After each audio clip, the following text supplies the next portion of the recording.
Okay, now we're online. Good morning. Guys, I was over here talking to nobody. Do you hear me? All the way on live. And I'm looking at my numbers like, okay, where is everybody at? Now, I know I got at least 3 or 4 people that always show up when I get up in the morning. So good morning. Yes, this is Marvin Gaye kicking it out for us. My name is Misha.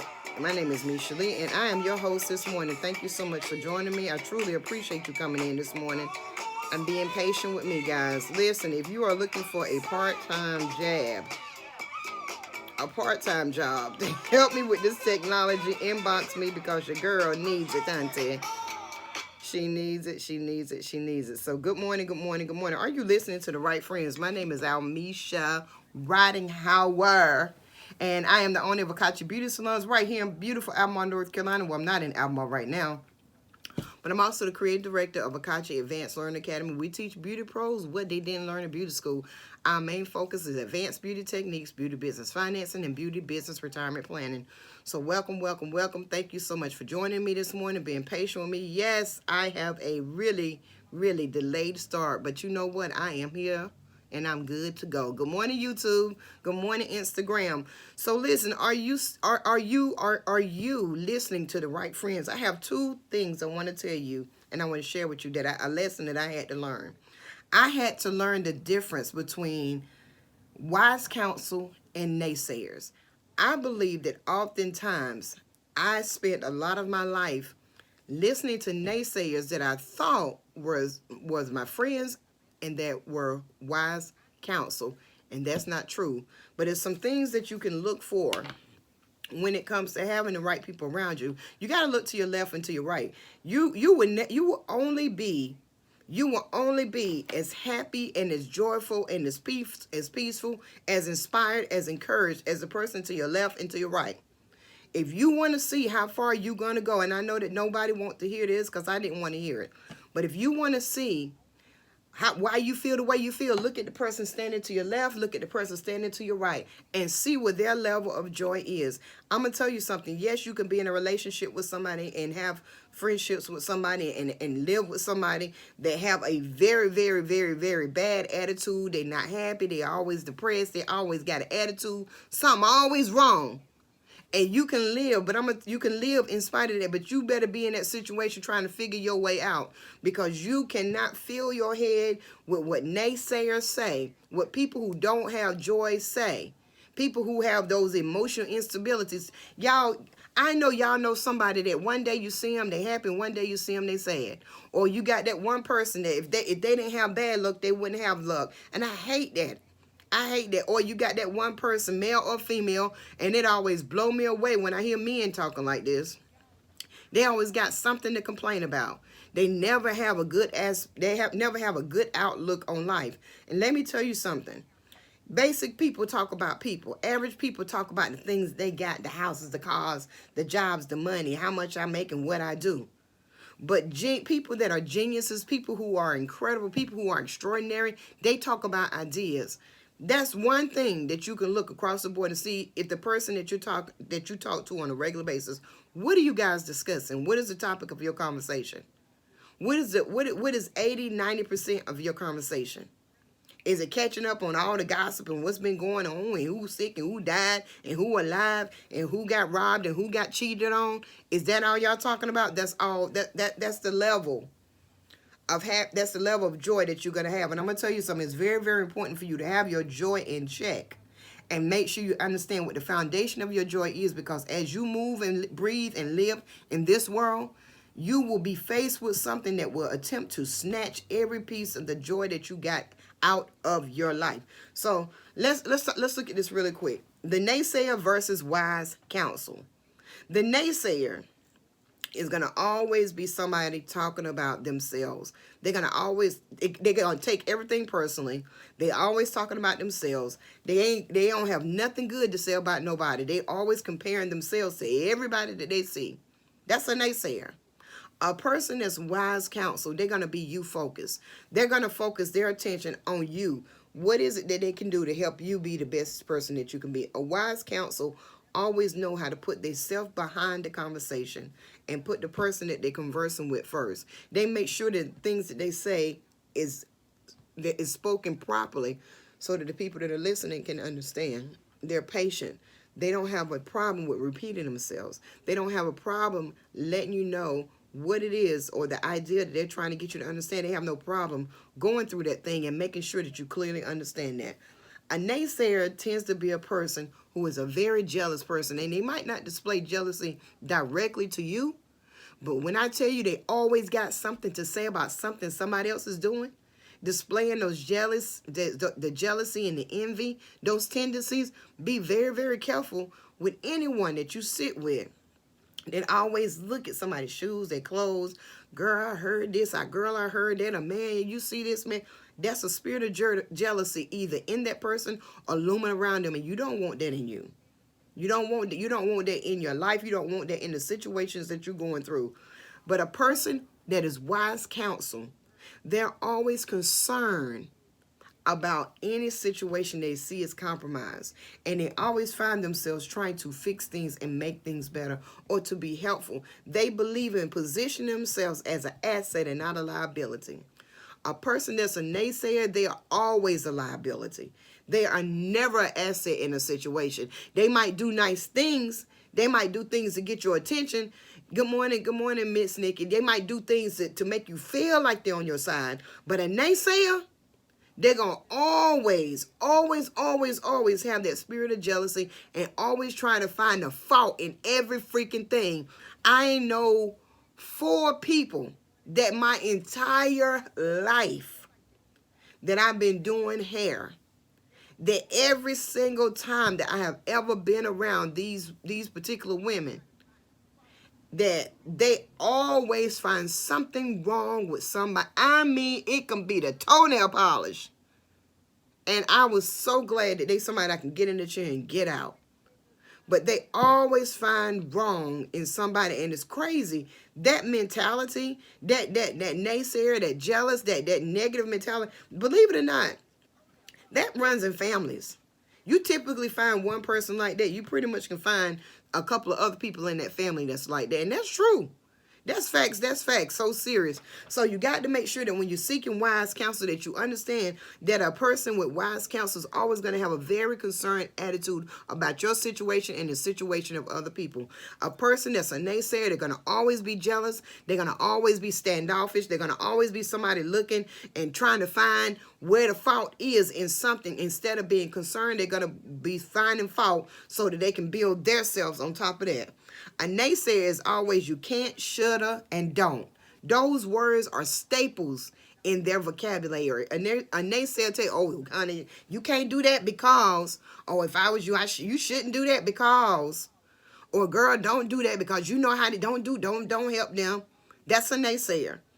But wise counsel will always tell you you need to consider things. Weigh the options out.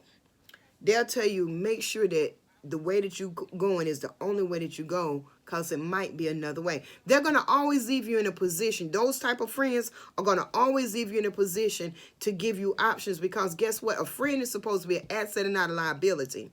A person that's on your side is supposed to be an asset and liability. 2 brains is supposed to be better than 1. A naysayer is always wanting you to rely on your brain and the little comments that they throw in, those bad seeds they throwing in. But a wise counsel will understand, well, let's put our brains together and let's see how many more ways we can find to do this. Let's find out how many more ways we can find to take these conversations and relationships and elevate them. Let's find ways that if this way doesn't work, let's find a creative way together that we can make this happen. See, this is why I love collaborating with people. This is why I love working with people, because when you get 2 people who are hungry and thirsty together, man, all you're going to think about is your next level. I surround myself with people who are always thinking about the next thing to do, who are always thinking about how, okay, you see, this is what happened. Let's try to improve on those things. So when you're seeking wise counsel, and see, these are 2 types of friends. You have friends that will give you wise counsel. You have friends that will give you naysayers. I had a friend I was talking to yesterday, And he said to me, he said, you know, I really love you as a friend. He said, I'm going to tell you why. He said, because you are not biased. He said, you honestly look at my side and her side. He said, you give me an honest understanding of what it is I done wrong and what I could do better, what she done wrong, what she could have done better, and how we can make it work. A person that gives you wise counsel is always going to find the way of peace. Not the way of, not the way of peace. Not the way of running out and leaving somebody hanging, but they're going to always try to, in everything that you do, help you understand that you need to live at peace with everybody that you meet. A naysayer will find a way to jet out of situations. This, and all this has to do with joy. I'm going to get to it in a minute. A naysayer will tear everything down. They tear everything down. They point out all the faults. They point out all the mistakes. They point out all the negativity. But a person that's a builder will help you recognize the lack of knowledge in certain situations and try to get you to understand what the intentions might have been. They always are trying to help you focus on your strength, and they always try to show you how, and no matter what you go through, the usefulness of that particular thing. These are the type of friends that you need to be looking at. You want somebody to be, see, I need somebody that can be around me and say, you know what? This right here is where the mistake happened right here. But understand, yeah, they did that, but maybe their intentions was that. See, I like to always think that nobody is out here. I mean, we got plenty of people who are just plain evil. But in general, people tend to make decisions based off the information that they know. And if they don't know better, they can't do better. So instead of me pointing out a person's faults, then I should point out the fact that they might not have the information that they need. It is what it is. Maybe we should reach out and try to help them. Some people are only the way that they are because nobody ever tried to reach out and help them. So your naysayers, they're going to tear down everything that they see and everything they can get close to. But a person is wise counsel, they're going to always try to build you up. Naysayers like to get the support of the masses and the crowds. They like to do random acts as shots and throw. They like to throw shade. They like to do things in a grand gesture so that they can get the recognition. But wise counsel understands that a lot of times as a leader, it's necessary to stand alone. Wise counsel understands that whenever you make decisions, friend, when you get ready to do this, it might not be popular, but it's going to be right. That's a real friend. That's wise counsel. They are consistent with the plans to build something. When you tell your friend that this is something that you're trying to do, they stay consistent and help you stay focused on this, and this is what we're trying to build. How is that helping us build this? A naysayer are just, oh, well, you know what, it never worked. If I was you, I wouldn't do that because ain't nobody going to come anyway. I wouldn't open that because ain't nobody in this town going to support you. Oh, I wouldn't bring that here because you know they're not going to come. Let me tell you something. I come from smalltownamerica.com. I grew up in small town, country town, I could say a lot of other things, town.com USA. The smallest of the smallest. Y'all ever seen Mayberry with Opie and them? That's what where I'm from is very similar to that. It's grown a lot over the last 10, 15, 20 years. But I grew up in Mayberry, another version of Mayberry. Mayberry just represented a set of towns. It represented a model southern town. And you notice there was a lot of things that was missing in Mayberry. Same way I grew up. But let me tell you something. You can be in a small town and people will tell you in a minute, oh, you know ain't nobody going to come. They're not going to support you. Or, you know they don't do this, they don't do that. As long as you listen to them people, they won't. I had a conversation with another a business partner that I'm putting something together with. And I said, you know, it's not even about the fact that people won't show up to events. I said, people don't want to get their hopes up. People like consistency. I said, you have to literally get out here hand by hand in small towns and in some situations and ask for the help. And let me jump over into the beauty industry. For those of you that are trying to build your clientele and your clients ain't growing and they're not doing what they do, sometimes you got to get out from behind that chair. Get out that front door and go out here and pass. So you can't ever be too good to pass out a flyer. You can't ever be too big. Well, I posted it online. Everybody ain't online, especially not in smalltown.com, America.USA. They not smalltown.USA. Everybody is not online. Even in big cities, there's still a very, very large number of people who do not look at social media. There are people who are on social media who don't look at social media. There are people who have Facebooks that don't ever even check their messenger. I used to be one of those people, because when I looked at all the people that were messaging me on all the platforms that I had, I just didn't have time. It wasn't that I didn't want to, I just didn't have time. So people still need to get that personal touch. People still need to get you in their face. You can't be so big and so extra as a business owner unless you work for Oprah Winfrey or somebody that's a celebrity and you can afford, they're paying you six figures and you don't need but one client. That's different. You have one client that can pay you six figures a year to make sure they're good, that's different. But if you're like the rest of us who have to depend on having at least 25 people as a regular client to be able to make it through the year, that's a class that I teach you how to take your 25 and make your money. But listen, if you are that person, you have to get out and put yourself in a situation that you can meet the people that need you. And I'm going to tell you something.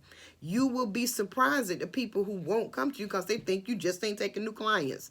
I can't tell you how many people I've met in 2020, and we only 1 month in, they have told me, oh, I didn't know you were taking new clients. Well, who told you I wasn't? I never told nobody that. But the street, if you don't manage your business, the streets will manage your business for you. Let me be very clear. And for those of you that want to hear the rest of that, go over to 1 Million Stylers Strong in about 15 minutes. And I'm going to explain that to you. That's very, very important. If you don't manage your business in the streets will manage your business for you. Okay, let me wrap this up about your friend. Naysayers will hold positive reinforcements from you, while your wise counsel will give you honor where it's due and always see the positive and good in people. Naysayers that are standing beside you will see that you need positive reinforcement, and they won't give it to you. Naysayers will use your losses, your failures, and your brokenness to beat you down, and at every single point of the way, when things get too hard, they will abandon you. But your your wise counsel, they will give you access to information. They will share with you. They will show you how to create win-wins, and they will tell you how to cut your losses and rebuild. Listen, I did all that to say this. Today is joy for Morning Mojo. And I need you to understand that the basis of most of us when it comes to our joy is based off the things that are around us, the people that we stand with, and the people that we share our lives with. That's where we get our joy from. The joy of the Lord is my strength. Why do you think that particular scripture is so important to us as Christians and people who believe God to be the leading factor in our success, the founder of our blessing, and the sustainer of our existence? It's very important for us to understand that he's that person in our lives that we can extract our joy from. Why? Because of the consistency, because of the never-changing ways of him. People are flawed. People will have good days and bad days. So I strongly recommend and suggest to you today to do something that I did a very long time ago. Begin to surround yourself with people who can keep a positive outlook on life. Everybody go through stuff. I'm not saying they don't, but put yourself around people who have more conversation than what happened to Lisa now. Put yourself around people who have a greater conversation than what happened to their cousin and them down the road. Now, we all talk about the events and things that happen in our hometowns. It's not what I'm talking about. We talk about the things and the things that's happening in the world, the trial. We talk about those things. That's conversation. But I'm talking about someone who was aggressively tearing somebody down, somebody who was always picking out something that's negative in somebody who can't see the good in nothing. And in every turn of the way, especially when you're under pressure, they can't seem to find something positive to lift you up. You do not need that person in your circle, and you do not need that person around you. And if that's the people that's standing to your left and to your right, your joy is compromised, and you will not be able to stand on your own. Good morning, Sharon. Good morning, Cent.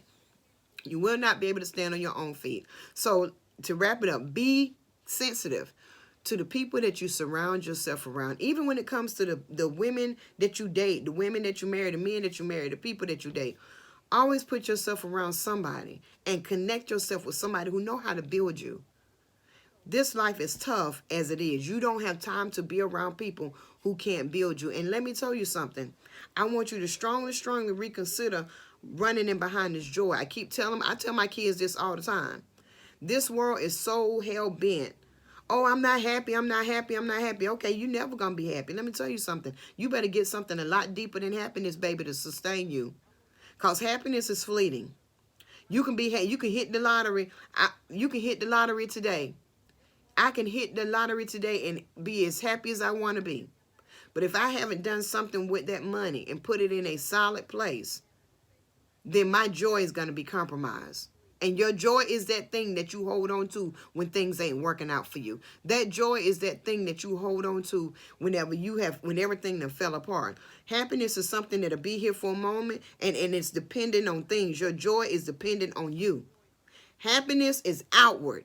Joy is on the inside. Begin to build the inside of you so that you have a fortress of joy in you, that no matter what you face in life, you can still reach down into that well of joy and find that gem that's going to give you that confidence, that's going to give you that security, that's going to hold you down and let you know everything is going to be all right. Because as long as you're looking for the outwardly joy, looking for that outward happiness, you will find yourself lost and without foundation. You will find yourself seeking something that you're never going to find. The Bible says the joy of the Lord is my strength. It never said that the happiness of God is my strength. It said the joy of the Lord is my strength. And for you young people, I know it's very difficult for you to understand the difference between joy and happiness, but as you get older, you'll understand the importance of joy. Relationships don't last 20, 30, 40 years off of happiness. I'm going to tell you that right now. You don't stay married and you don't stay in a relationship for 20, 30 years based off of happiness. I learned that lesson personally. You stay married to somebody for 20, 30, 40, 50 years because you and that person have found some joy in that situation that y'all have.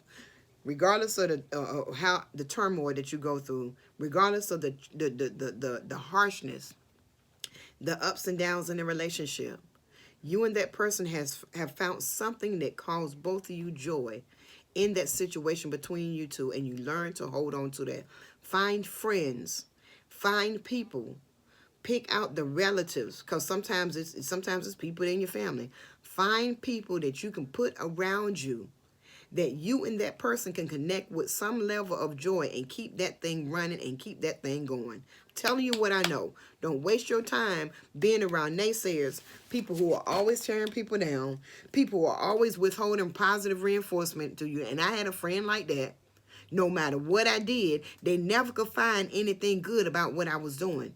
And every time that they knew that I needed to have some positive reinforcement in a time when I was unsure, they did not give it to me. And I cut them off. I cut them off. When I sit in the room with you and all I hear you do is point out other people's faults and tear other people down, you ain't got to worry about me. So I'm be like, okay, well, girl, you know, I gotta go send this email off. I gotta go. One reason I don't spend a lot of time on the telephone is because the longer people talk, the more they begin to start drifting off into something that's not going to be positive for you. Everything that I do is on a schedule, even my phone calls. I schedule my phone calls with my own good friends during a certain time during the day. It's a certain time during you won't ever catch me. If somebody catch me on a telephone talking for hours and hours at a time, they just caught me. They caught me off guard. If I'm on the phone talking to you, it's some wise counsel going on. We're talking about building. We're talking about growing. We're talking about how I can help you. We're talking about how you can help me. We're talking about what we can do together. We're talking about what's coming up. And I'm going to tell you that conversation still going to be no more than 15 minutes. If that conversation roll over into 30 minutes to an hour, we're doing some planning. It's some notes being taken. It's something being written down. If you can't have a conversation like that with somebody, and if your conversations aren't that constructive, then you need to ask yourself, why am I sitting on the phone? Why am I sitting on the phone? Now, me and my sister, we'll sit on the phone and talk about stuff. That's not what I'm talking about. It's that family stuff. I'm not talking about the best friend kind of talk. But I'm talking about we're talking about your business. We're talking about your livelihood. Make sure you surround yourself with people that can build you. Make sure you surround yourself with people who are willing to be you focused. Make sure you surround yourself around people who are concerned about you, who recognize and don't mind telling you, look, friend, you know, that might not have been the right way to go, but let's get together and figure this thing out. Get yourself around them kind of people. Get yourself full of those kind of people, and you will see yourself grow. My name is Misha Lee, and I'm the owner of Akachi Beauty Salons. You can follow me across all social media as Misha Lee, and you can go to themishalee.com and follow me as Beauty Professional so you can get all the updates on the events and things that are going on. And y'all make sure that y'all go to my YouTube channel, The Misha Lee, and subscribe. I got some good stuff over there. Y'all will really enjoy it. And for those of you that are in the beauty industry, hop in over on 1 Million Stylists Strong and the Power of Beauty, because I'm getting ready to tell you why, if you don't manage your business in the streets will manage it for you. That's going to be a good one. I'll talk to you guys later.